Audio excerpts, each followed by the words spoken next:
Cabinet के विस्तार को लेकर के खबर है। खबर ये आ रही है कि बजट के पहले मंत्रिमंडल का विस्तार होगा, यानी कि आप ये समझिए 15 जून के बाद कैबिनेट का विस्तार हो सकता है। खबर ये भी है कि हिमाचल और उत्तराखंड से मंत्रियों को मंत्रालयों का प्रभार दिया जा सकता है। 15 मंत्रियों को ये जिम्मेदारी दी जा सकती है। कैबिनेट के विस्तार में उन्हें जगह मिल सकती है। टीडीपी कोटे से 2 राज्य मंत्री हो सकते हैं, ये इस वक्त खबर आ रही है।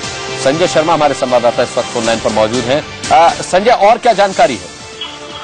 अनुराग, मैं आपको यहाँ पर बता दूं कि करीब 15 से 18 तक यानी कि करीब 1.5 दर्जन मंत्रियों की संख्या में वृद्धि हो सकती है। इसमें सबसे ज्यादा जो दबाव है वो सहयोगी दलों को लेकर के है। शिवसेना 2 राज्य मंत्री और बनाना चाहती है। संजय अड़सुले और चंद्रकांत खेर का नाम प्रमुख रूप से सामने आए हैं। इसी तरह से चंद्रबाबू नायडू की जो टीडीपी है, तेलुगु देशम पार्टी का दबाव है। कम से कम 2 राज्य मंत्री और मांग रहे हैं वो।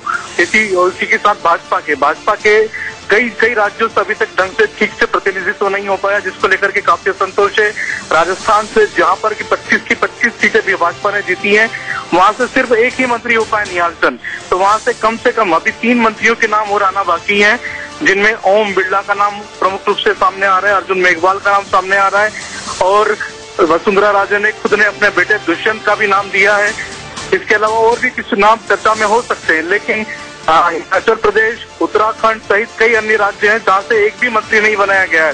बिहार में से भी कहा जा रहा है कि बिहार से भी और मंत्री बनाने की मांग हो रही है। वहां से अभी तक जिनका नाम आया है वो सिर्फ और सिर्फ 1 या 2 ही चेहरे दिखाई दे रहे हैं जो सिर्फ बिहार को प्रतिनिधित्व करते हैं। रविशंकर प्रसाद चाहे बिहार से हो, लेकिन बिहार भाजपा उनको अपना चेहरा मानने को तैयार नहीं है। तो आप ये मान के चलिए कि संसद सत्र के पहले एक बड़ा विस्तार होगा, जिसमें करीब 1.5 से 1.5 दर्जन मंत्री उसमें शामिल हो सकते हैं। और शपथ विधि के बाद में यानी कि जुलाई में जो सेशन आरंभ होगा उसके ठीक पहले 15 जून के आसपास, 15 से 20 जून के बीच में ये कभी भी विस्तार हो सकता है। अनुराग जी, अनुप्रिया पटेल मंत्रिमंडल में आ सकते हैं। मुख्तार अब्बास नकवी, संजय आपने बताया कि मंत्रिमंडल का हिस्सा हो सकते हैं। क्या इस बाबत भी कोई खबर है कि किसको क्या पोर्टफोलियो मिलेगा? नहीं, अभी तक तो नामों की चर्चा ही हो रही है कि नामों की चर्चा ही हो पा रही है कि कौन कौन मंत्री हो सकते हैं।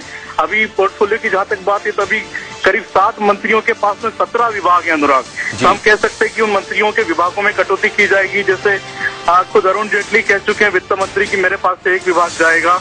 रक्षा मंत्रालय का उनके पास एडिशनल प्रभार है। इसी की तरह से प्रकाश जावड़ेकर, जिनके पास 3 मंत्रालय हैं इस समय, चाहे पर्यावरण हो चाहे सूचना। जाहिर सी बात है कि जो अतिरिक्त प्रभार संभाल रहे हैं मंत्रालयों का, उनके पास से मंत्रालय लेकर और नए लोगों को दिए जाएंगे। बहुत बहुत धन्यवाद।